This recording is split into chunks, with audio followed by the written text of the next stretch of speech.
은혜 받으실 하나님의 말씀은 마가복음 9장 17절에서 24절의 말씀이 되겠습니다.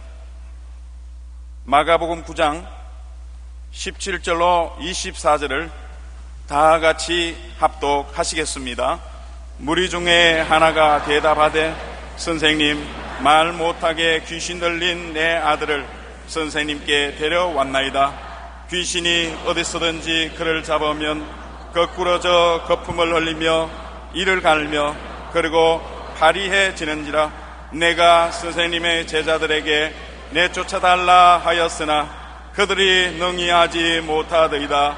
대답하여 이르시되 믿음이 없는 세대여, 내가 얼마나 너희와 함께 있으며 얼마나 너희에게 참으리요. 그를 내게로 데려오라 하시매 이에 데리고 오니 귀신이 예수를 보고 곧 그 아이로 심히 경련을 일으키게 하는지라. 그가 땅에 엎드러져 구르며 거품을 흘리더라. 예수께서 그 아버지에게 물으시되 언제부터 이렇게 되었느냐 하시니 이르되 어릴 때부터니이다. 귀신이 그를 죽이려고 불과 물에 자주 던졌나이다. 그러나 무엇을 하실 수 있거든 우리를 불쌍히 여기사 도와주옵소서. 예수께서 이르시되 할 수 있거든이 무슨 말이냐. 믿는 자에게는 능히 하지 못할 일이 없느니라 하시니 곧 그 아이의 아버지가 소리를 질러 이르되 내가 믿나이다. 나의 믿음 없는 것을 도와주소서 하더라. 아멘.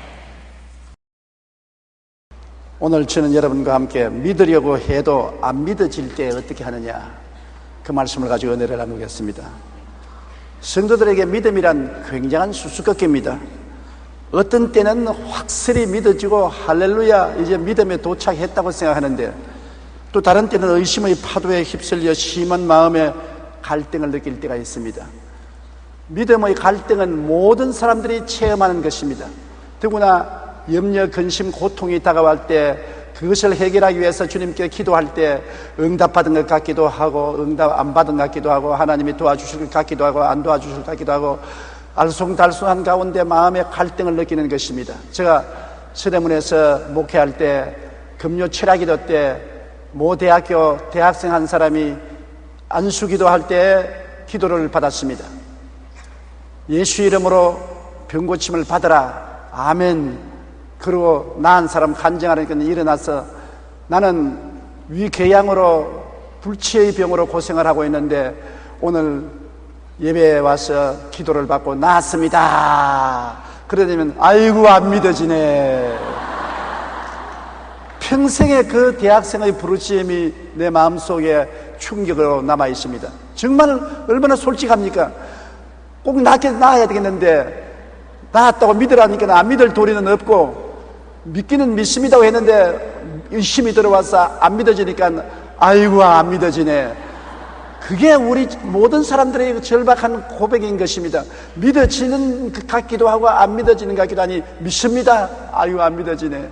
그것이 오늘 읽은 성경 말씀 가운데 미친 아들을 데려온 아버지의 고백인 것입니다. 예수님이 변화산상에서 9 제자들을 데리고 내려오니 큰 토론이 벌어졌습니다. 그게 한 아버지가 뛰어나와서 주님, 내 아들이 몹시 귀신 들려서 고통을 당합니다. 물에도 쓰러지고 불에도 쓰러지고 죽을 뿐 당한 것도 수없이 있는데 저희 아들에게 데려와도 고치지 못하더이다. 우리 아들을 고쳐주옵소서. 주님께서 믿음이 없는 세대여 내가 얼마나 너희를 돌봐야 되겠냐고 단식하시고 그 아들을 데려오라니, 데려오니까 귀신이 그 아들을 덮쳐서 넘어져서 거품을 물고 파리해져 가는 것입니다. 그래서 주님께서 그 아들을 바라볼 때 그 아버지가 하는 말이 무엇을 하실 수 있거든 도와주십시오. 할 수 있거든이 무슨 말이냐? 믿는 자에게는 능치 못하심이 없나니라. 그러니까 주여 믿나이다. 아이고 안 믿어지네. 나 믿음 없는 것을 도와주소서. 얼마나 솔직한 말입니까?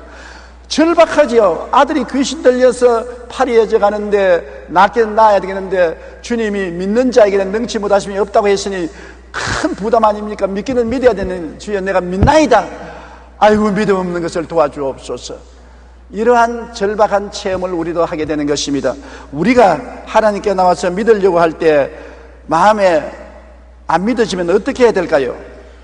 첫째로 깊이 생각해 봐야 될 것이 있는 것입니다. 염려 근심을 해도 소용이 없다는 것을 깨달아 알아야 되는 것입니다. 안 믿어진다고 해서 염려 근심을 한다고 문제가 해결되면 좋겠는데, 문제가 해결 안 되니 염려 근심을 해도 소용이 없다는 것을 마음속에 깊이 깨달아야 되는 것입니다. 걱정한다고 키가 작은 사람이 한자나 더 크게 할 수도 없고, 내가 염려 근심한다고 머리가 검은 머리를 한 트럭도 희게 하거나 흰 머리를 검게 할 수 없는 것입니다. 마태복음 6장 27절에 너희 중에 누가 염려함으로 그 키를 한자라도 더 할 수가 있겠느냐? 5장 36절에 내 머리로도 하지 말라. 이는 내가 한 트럭도 희고 검게 할 수 없나니라. 우리 힘으로 할 수 없는 것, 염려 근심한다고 문제가 해결되는 것이 아니고 염려 근심함으로 우리 자신이 더 파괴될 따름인 것입니다. 염려 근심이 일어날 상황에 아무런 영향력도 발휘할 수 없다는 그 자신을 분명히 바라야 되는 것입니다. 나는 힘으로도 할 수 없고 능으로도 할 수 없는 무능력자다. 염려한다고 조금도 영향력이 나타날 수 없다는 것을 알아야 되는 것입니다. 염려하면은 병만 되는 것입니다. 마음의 즐거움은 양약이라도 마음의 근심은 뼈로 마르게 한다고 말한 것입니다. 근심할수록 뼈가 마르니 살이 녹아지지요. 염려 근심은 엄청난 질병과 고통과 연약을 가져오는 것입니다.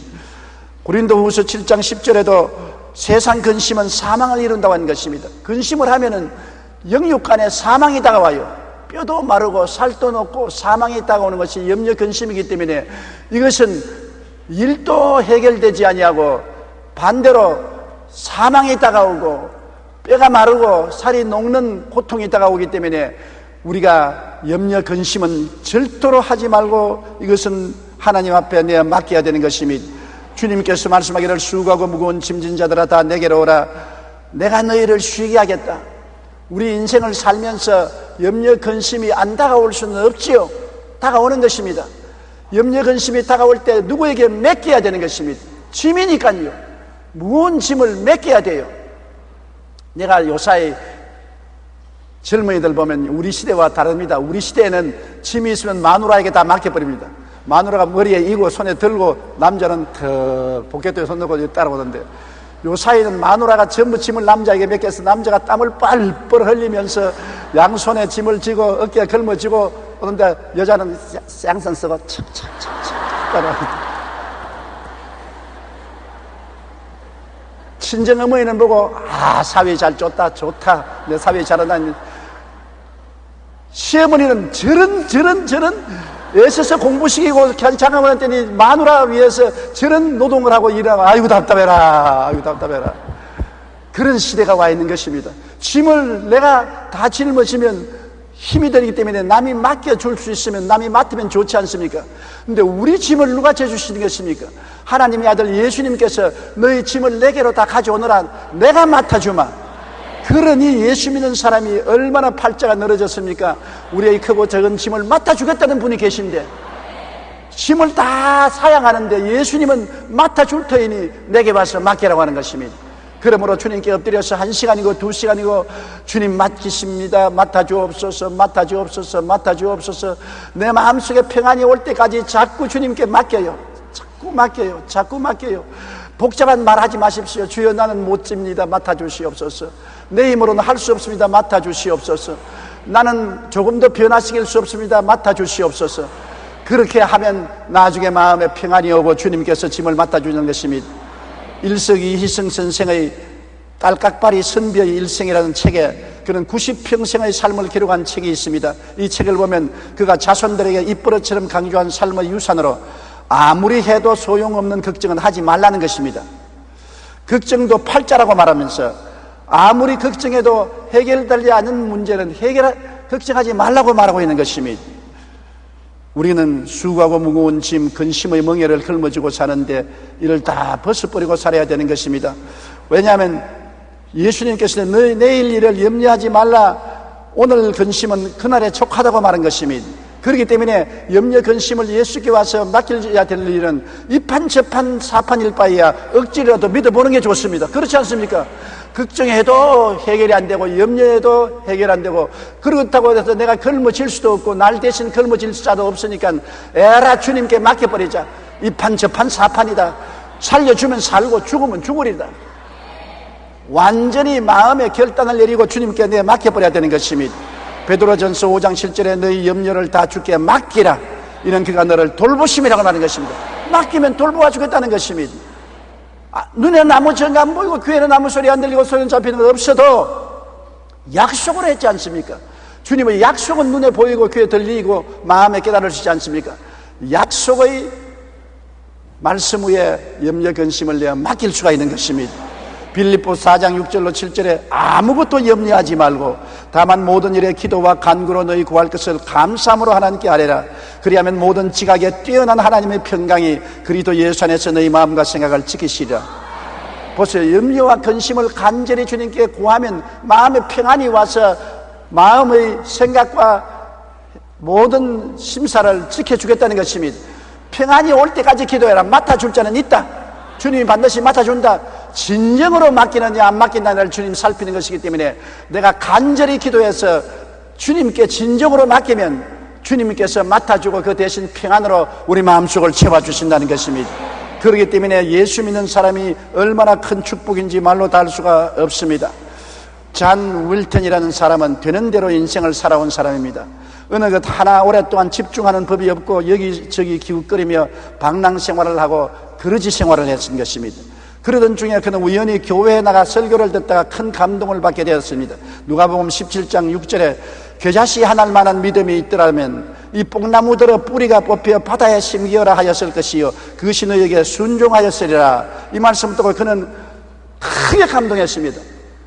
야, 겨자씨 하나만 있으면 뽕나무들을 뽑혀 바다에 던지라고 하는데 나는 못한다 안 된다 할 수 없다고 그러지 생활을 할 필요가 없구나. 그래서 이리저리 친구에게 부탁을 해서 겨자씨 하나를 구했어요. 그걸 갖다가 조그마한 유리병에 넣어서 가슴에 품었습니다. 그러고 난 다음 아침에도 일어나서 겨자씨를 보고 요만한 믿음이 내게 있지 않느냐. 저녁에도 잘 때 그것을 내보고서 야, 겨자씨만한 요 믿음이 내게 있지 않느냐.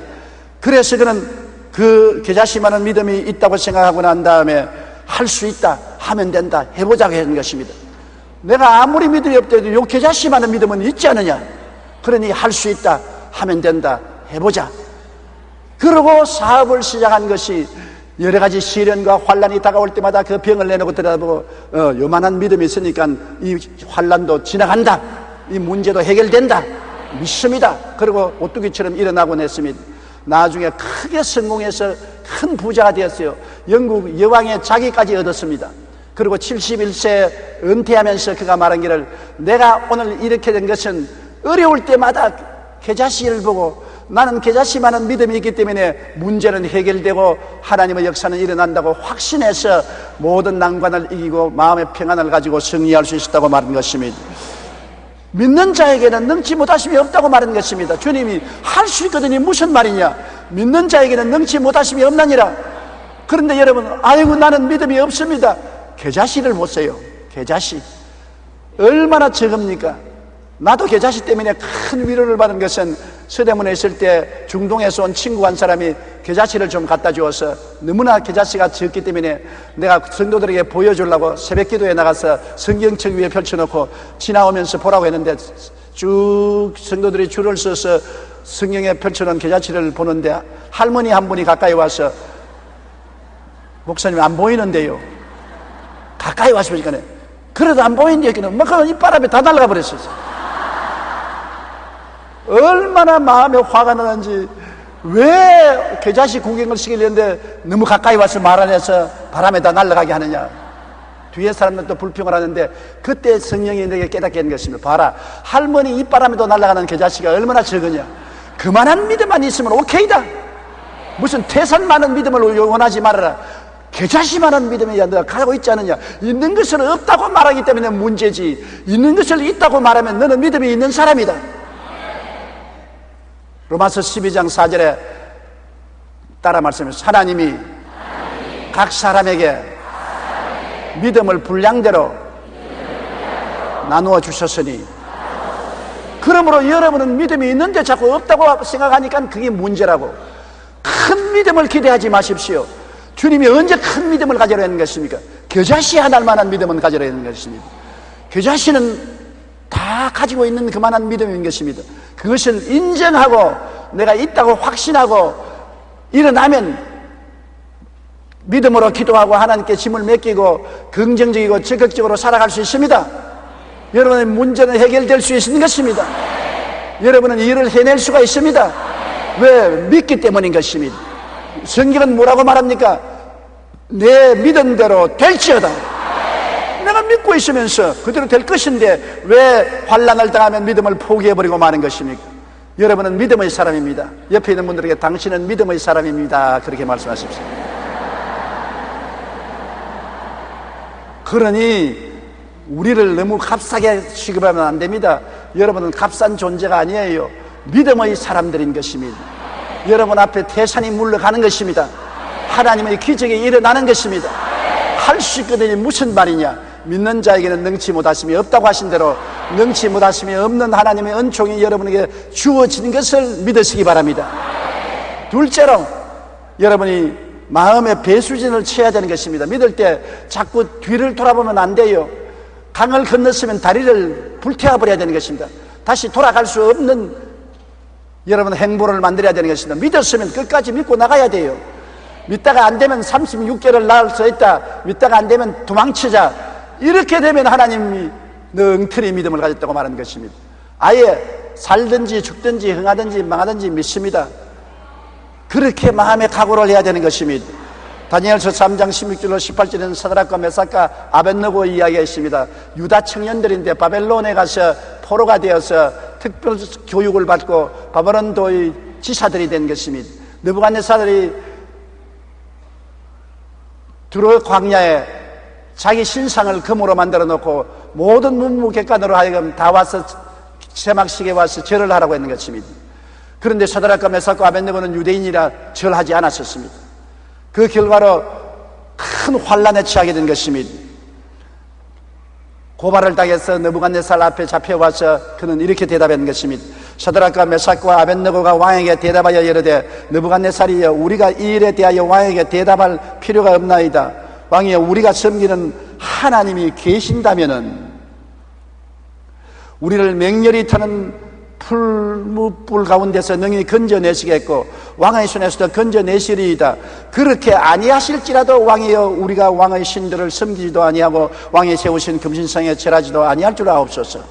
왕이 너 우상에 절하지 아니하면 불풀무불 가운데 던져서 태워 죽이겠다.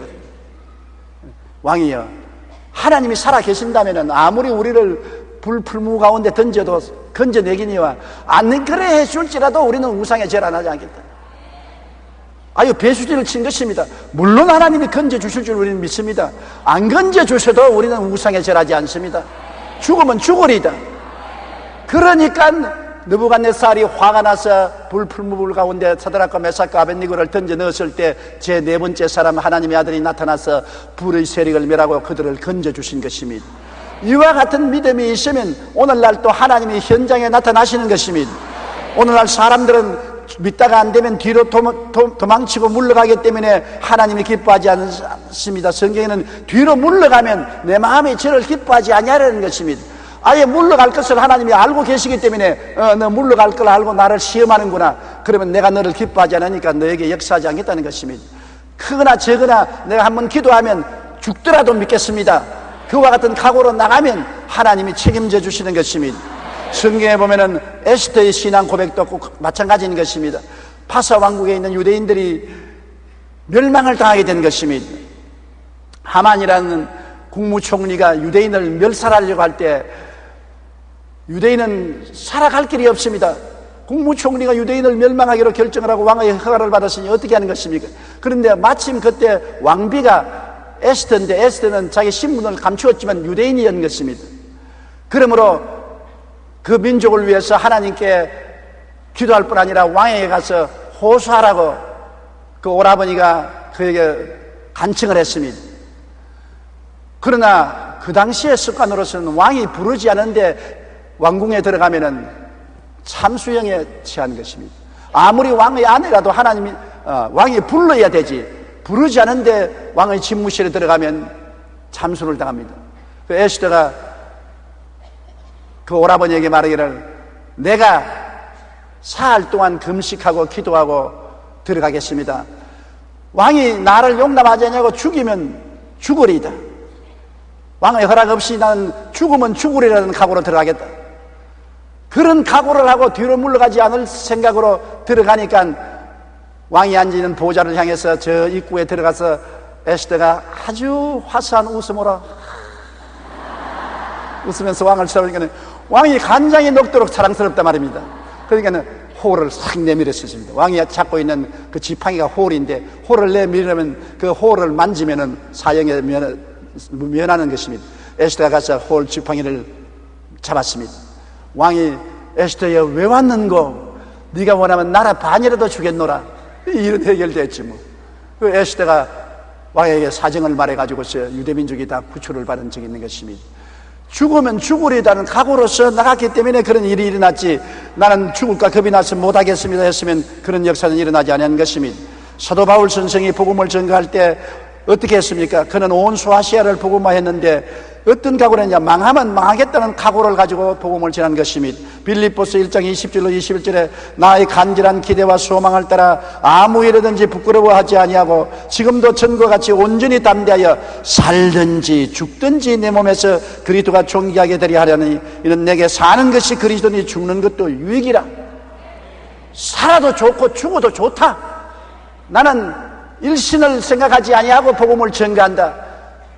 살면 예수 전도하고 죽으면 천당 가니까 더 이익이다.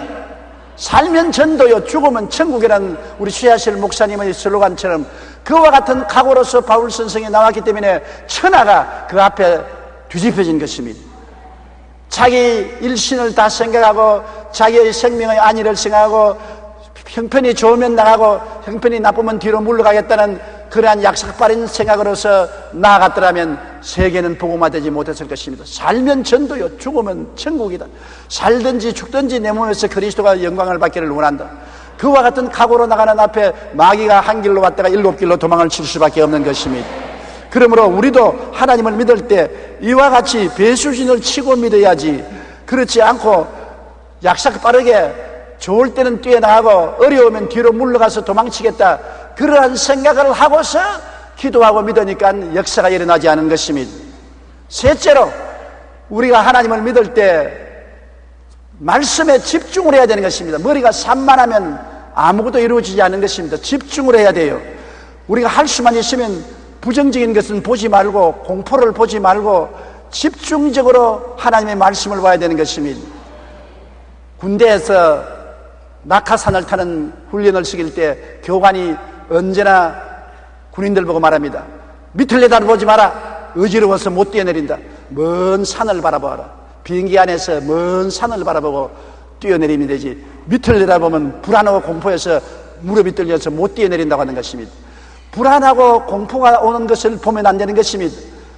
저는 작년까지도 스키를 탔는데 가장 높은 언덕에서 스키를 탔습니다. 스키를 탈 때 한 가지 조심해야 될 것은 밑을 바라보면 안 돼요. 아주 밑을 바라보면 어지러워서 정신이 하나도 없어요. 그러나 자기 발밑만 바라봐야 돼요. 자기 발밑만 바라보면 자기하고 발밑하고 거리가 같았지 않습니까? 발밑만 바라보고 미끄러져 내려갈 때 주여 살려주소서, 주여 살려주소서, 주여 살려주소서, 그러고 내려가면 끝까지 내려가요. 그러나 타고 내려가다 저 밑에 바라보면 아이고 죽었다, 저 계곡을 어떻게 내려가냐, 그러면 다리가 떨려서 넘어지고 마는 것입니다. 신앙생활도 좌우를 살피고 환경을 살피고 두려움을 바라보고 마음에 떨면 안 되는 것입니다. 말씀에 집중해야 되는 것입니다. 이사야 41장 10절에 두려워 말라, 내가 너와 함께 함이라. 놀라지 말라, 나는 내 하나님이 되리라. 내가 너를 굳세게 하리라. 내가 너를 도와주리라. 참으로 나의 의로운 오는 소로 너를 붙들리라고 말한 것입니다. 그러면 하나님 말씀에 듣고 하나님 말씀에 집중해야 되는 것입니다. 히브리서 10장 35절에도 너희 담대함을 버리지 말라, 이것이 큰 상을 얻느니라고 말한 것입니다. 베드로가 물 위를 걷다가 왜 빠졌습니까? 그들이 밤바다를 건너가는데 바람이 불고 파도가 쳐서 아주 고통을 당하고 바다를 건너가는데 예수님이 물으로 걸어왔습니다. 캄캄한 밤에 바람은 불고 파도는 치는데 허연 물체가 떴다 내렸다 하면서 다가오니까 유령이 나타났다고 말하는 것입니다. 뱃사람들은 파도 치는 바다의 유령을 보면은 배가 깔아진다는 징크스가 있는 것입니다. 이제 배가 깔아진 줄 알고 제 아들이 다 아비규환이 되어 고함을 쳤을 때 예수님이 내니 두려워 말라. 그러니까 베드로가 주님이 있으면 나로 물으러 걸어오게 하소서. 나는 베드로를 존경합니다. 나 같으면 말 못해요. 그 캄캄한 밤에 파도가 치고 바람이 부는데 주님이 아니고 진짜 유령이었다면 물에 빠져서 죽었지 뭐 별 돌이 있나. 그런데도 베드로는 용감한 것입니다. 믿음이란 모험이기 때문에 용감해야 되는 것입니다. 창조적인 용기를 가지고 나가야 되는 것입니다. 두려움을 누르고 환경을 이길 수 있는 용기가 있어야 되는 것입니다. 그러니까 예수님이 오라! 그렇게 말씀하신 것입니다. 베드로는 예수님을 바라보고 물 위로 뛰어들어갔습니다. 그러자 물이 얼음같이 단단해졌어요. 베드로가 쩌벅쩌벅 물 위로 걸어갑니다. 예수님을 바라보고 그 말씀을 기억하고 집중하여 갈 때는 물으로 걸어갔습니다. 그러다가 갑자기 바람이 확 불면서 물보라가 얼굴을 치는 바람에 파도를 바라보고 캄캄한 밤을 바라봤었습니다. 옷자락이 바람에 휘말리는 것을 보았었습니다. 그러자 마음에 공포심이 일어난 것입니다. 예수님은 온데간데 없고 바람과 파도를 바라보고 사람이 어떻게 물으로 거느냐, 이거 내가 잘못했구나, 이제 죽었다. 공포가 들어오자 말자 물에 빠지기 시작한 것입니다. 물에 빠지면서 주여 내가 죽나이다, 나를 도와주소서. 예수님이 와서 베드로를 붙잡았어요. 이렇게 있으면서 두려워하지 믿음이 적은 자여 왜 의심하였느냐고 건져주신 것입니다. 의심을 하면은 물에 빠집니다. 의심을 안 하려니까 주님을 집중적으로 바라보고 말씀을 바라봐야 되는 것입니다. 이 세상에 우리가 사는 동안에 의심할 수 있는 환경이 언제나 다가오는 것입니다. 바람과 파도가 끊임없이 다가와요. 수없이 바람이 불어오고 파도가 채우고 너는 이제 죽었다, 너는 망했다, 너는 할 수 없다, 이러한 암시가 마음속에 끊임없이 다가옵니다. 그런 것을 바라보고 거기에 귀를 기울이고 집중하면 의심이 들어오고 불안과 공포가 들어오면 낭패를 당하는 것입니다. 내 두려워하는 것이 내게 미쳤고 내 무서워하는 것이 내 몸에 미쳤구나 하고 욥은 말하는 것입니다. 여러분이 두려워하거나 무서워하면 그 대상이 여러분에게 다가오게 되는 것입니다. 성경에는 두려우면 형벌이 따른다고 하는 것입니다. 두려워하면 그 대가로서 형벌이 따라와서 두려워하는 그것이 이루어지는 것입니다. 가난을 두려워하면 가난이 다가오고, 병을 두려워하면 병이 다가오고, 원수를 두려워하면 원수에게 지는 것입니다. 강하고 담대하게 믿음으로 나가면 모든 것을 이길 수가 있는 것입니다. 그러므로 두려움은 항상 우리 주위에 다가오는 것입니다. 바람과 파도처럼 여러분에게 마귀는 와서 속삭이고 협박 공갈을 하고 환경을 바라보게 해서 마음의 공포심이 일어나고 이성을 잃어버리고 두려움에 사로잡혀서 벌벌 떨게 만드는 것입니다. 이것이 마귀의 수작인 것입니다. 그럴 때마다 하나님의 말씀을 생각하고 하나님을 바라보고 예수님께 의지해야 되는 것입니다. 그러면 두려움은 떠나가고 여러분께서 믿음을 능력에 설 수 있는 것입니다. 하나님의 약속에 집중해야 되는 것입니다. 민수기 23장 19절에 하나님은 사람이 아니시라 거짓말을 하지 아니하시고 인생이 아니시니 후회가 없으시다. 어찌 그 말씀하신 바를 행하지 아니하시며 하신 말씀을 실행하지 아니하시랴. 사람은 거짓말쟁이요. 하도 거짓말을 많이 하고 많이 들었기 때문에 하나님도 거짓말쟁이인 줄 우리가 오해하는 것입니다. 사실 말이지 우리가 어린아이 때부터 지금까지 거짓말을 몇만 번 듣고 몇만 번 행했었습니다. 사람은 거의 다 거짓말쟁이고 또 거짓말을 하는 것입니다.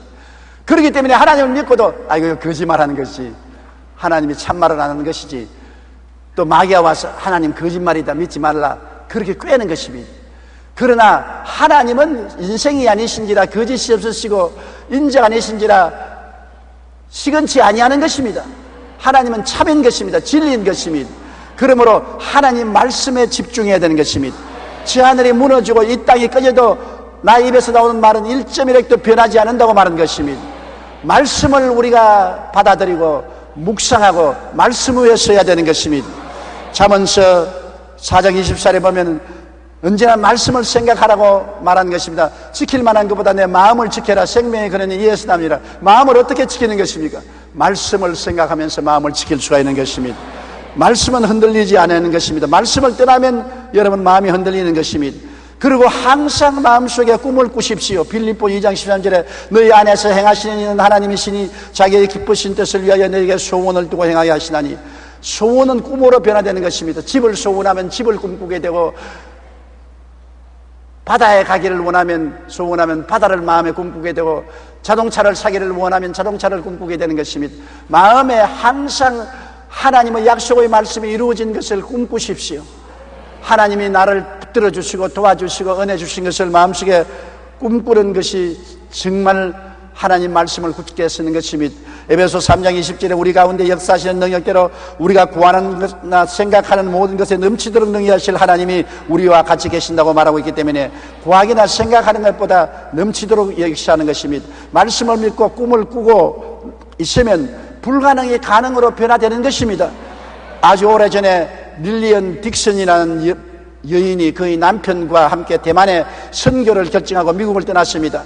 이들 부부는 대만에서 대만 정부의 사회사업 관리인과 선교에 대해 의논했습니다. 그러자 담당자는 이들의 이야기를 미처 듣기도 전에 과거 선교 단체들이 모두 실패를 했다고 예를 들면서 무조건 대만에서는 안 됩니다. 대만에서는 기독교 복음을 전해도 안 받아줍니다. 실패합니다. 미국으로 돌아가십시오. 당신들이 여기서 기독교를 전한다는 것은 정말 불가능한 일입니다. 우리 대만 사람들은 우리의 종교가 따로 있기 때문에 여기에 선교할 필요가 없습니다. 불가능하니 돌아가십시오. 그렇게 말했습니다. 그러자 릴리언 딕슨 부인은 굴뚝이 나서 창가로 나가서 바다를 향해 손가락을 가르쳤습니다. 저기 바다가 보이죠? 대만 사람들을 도와주고 예수 그리스도를 전할 수 있는 방법은 얼마든지 있습니다. 마치 저 바닷물을 한 양동이씩 퍼내는 것처럼 어렵긴 해도 불가능하지는 않습니다. 바닷물을 퍼내는 심정으로 우리는 복음을 전할 것입니다. 그러니까 그 남편이 곁에 있다가 하는 말이 여보 일어나서 빨리 복음 전하러 갑시다. 일어날 필요 없습니다.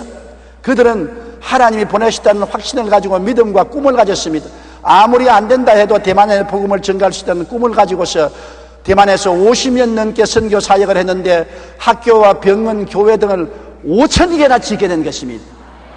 안 된다는 것이 된 것입니다. 믿고 꿈을 꾼 결과로 꿈꾼 대로 된 것인 것입니다. 여러분이 믿고 꿈을 꾸면은 그 꿈꾼 대로 이루어지는 것입니다. 환경을 바라보면 꿈을 못 꿉니다. 환경을 바라보면 두려움이 들어와서 모든 꿈을 포기하게 되지요. 아무 눈에 전가 안 보이고 아무 귀에 들리는 것이 없고 내 앞길 칠흑같이 어두워도 믿고 꿈을 꾸십시오. 꿈이 여러분 운명과 환경을 변화시키는 기적을 베풀어 주는 것입니다. 하나님의 약속을 잡고 꿈꾸고 나아갈 때 이처럼 놀라운 역사가 일어나는 것입니다. 마태복음 15장 28절에서 이방인의 믿음에 대해서 예수님은 내 믿음이 크도다 내 소원대로 되라고 말씀하신 것입니다. 하나님의 약속에 집중하고 생각하고 꿈꾸며 믿고 선포할 때 놀라운 역사가 일어나게 되는 것입니다. 우리는 마음속에 한번 믿었으면 믿음을 굳게 잡고 흔들리지 말아야 되는 것입니다. 예수님께서 이르시되 할 수 있거든이 무슨 말이냐? 믿는 자에게는 능하지 못한 일이 없느니라. 할 수 있다 없다 말하지 말라. 믿는 자에게는 능치 못하심이 없다.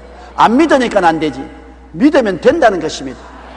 믿음이 없다고 생각하지 마십시오. 제가 전에 말한 것처럼 겨자씨 하나할 만한 믿음은 있습니다. 나도 빠른 시일 내에 겨자씨 하나를 조그만 유리병에 담아서 포켓에 넣고 다닐 작정입니다. 내가 50년 동안 목회했지만은 지금도 마귀가 와서 안 된다. 너 믿음이 약하다. 정말 내가 믿느냐? 의심이 생길 때가 오는 것입니다. 겨자씨 하나만 믿으면 있거든. 그러면 겨자씨 보고 나는 요만한 믿음은 있다. 요만한 믿음만 있으면 충분하다. 더 큰 믿음이 필요 없다. 그러고 나갈 수 있게 하기 위해서 그렇게 하려고 합니다. 여러분도 필요하면 겨자씨 하나를 구해가지고서 병에 담고 다니십시오. 그것을 보고 믿음을 얻게 되시기를 바랍니다. 마가복음 11장 24절에도 그러므로 내가 너에게 말하니 무엇인지 기도하고 구한 것은 받은 줄로 믿으라. 그리하면 너에게 그대로 되리라고 말한 것입니다. 빌리 그라함 목사가 집회를 하는데 어떤 사람이 이런 질문을 했습니다. 목사님은 장차 올 미래에 대하여 많은 설교를 했는데 그렇다면 목사님의 장래를 압니까? 그래서 빌리 그라함 말했습니다. 나는 내 장래에 어떤 일이 날지 전혀 모릅니다. 그런데 어떻게 세계가 역사가 어떻게 될지 장래 일을 그렇게 담대히 말합니까? 나는 내 장래 일은 몰라도 장래를 붙잡고 있는 그분을 알고 있는 것입니다. 하나님이 내 장래를 좌우하시는 것인데 그 하나님이 내 아버지인 것을 알고 있습니다. 그러므로 걱정하지 않고 맡겨놓습니다. 여러분, 우리 장래 일은 하나님의 손에 있기 때문에 하나님께 맡기고 믿기만 하십시오. 믿기만 하십시오. 믿고 꿈을 꾸시십시오. 장래는 하나님이 보장해 주시는 것입니다. 미래가 여러분의 힘으로 붙잡아지는 것이 아닌 것입니다. 하나님이 붙잡고 계신다는 것을 알아야 되는 것입니다. 그리고 여러분의 믿고 마음속에 생각하고 꿈꾸고 한 것을 입으로 늘 긍정적으로 말하십시오. 부정적으로 말하면 나라가 망하고 개인도 망합니다. 우리 한국 사회는 너무나 부정적인 말을 좋아합니다. 긍정적인 말은 안 하려고 하는 것입니다. 텔레비전을 틀어보십시오. 거의 말하는 것은 부정적인 말을 하는 것입니다. 우리 일상생활에도 언제나 개인, 가정생활, 자녀, 사업이나 이웃에 대해서 부정적인 말을 하는 것입니다. 그래서 도적질 당하고 죽임을 당하고 멸망을 당하는 것입니다. 무엇을 보든지 긍정적으로 보고 긍정적으로 말하는 것이 우리에게 축복을 가져오는 것입니다. 긍정적인 말을 소리내어 수백 번, 수천 번 고백하십시오. 여호수아기 1장 8절에 보면 이 율법책을 내 입에서 떠나지 말게 하라. 주야로 그것을 묵상하며 그 안에 기록된 대로 따르게 행하라. 그리하면 내 길이 평탄하게 될 것이며 내가 형통하리라. 어떻게 하면 내 삶이 형통하고 평탄해지겠습니까? 형통하기를 원치 않은 사람 누가 있어요? 평탄하기를 원치 않은 사람 누가 있어요? 형통과 평탄은 믿고 꿈꾸고 말하는 데 따라오는 것입니다. 여러분이 믿고 그것이 이루어진 것을 꿈으로 바라보고 입술로 말해야 되는 것입니다. 눈에는 아무 증거 안 보이고 귀에는 아무 소리 안 들리고 손에는 잡힌 게 없어도 긍정적이고 적극적이고 창조적으로 말해야 되는 것입니다. 할 수 있거든요. 무슨 말이냐?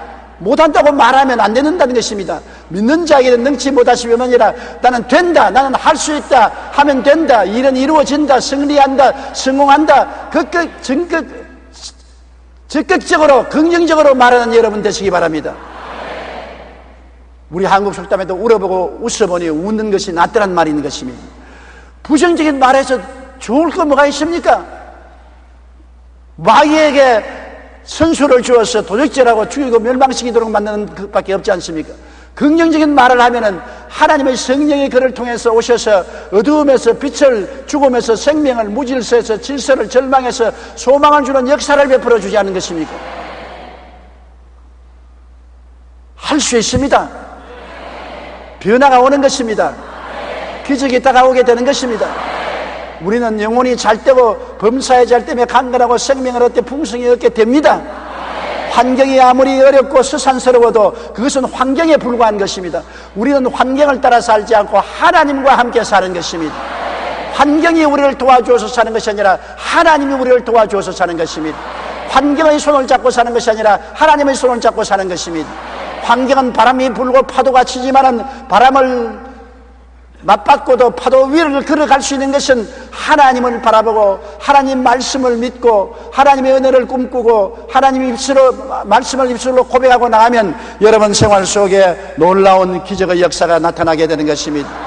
염려, 근심, 불안, 공포가 태풍처럼 불어닥칠 때 우리의 마음은 바다 물결처럼 흉흉하고 걷잡을 수 없이 흔들립니다. 그때 우리를 구원해 주실 하나님을 찾고 믿어야만 하는 것입니다. 믿음만이 파멸에서 건져주는 능력이 되는 것입니다. 믿음만이 여러분의 미래를 열어주는 하나님의 능력이 되는 것입니다.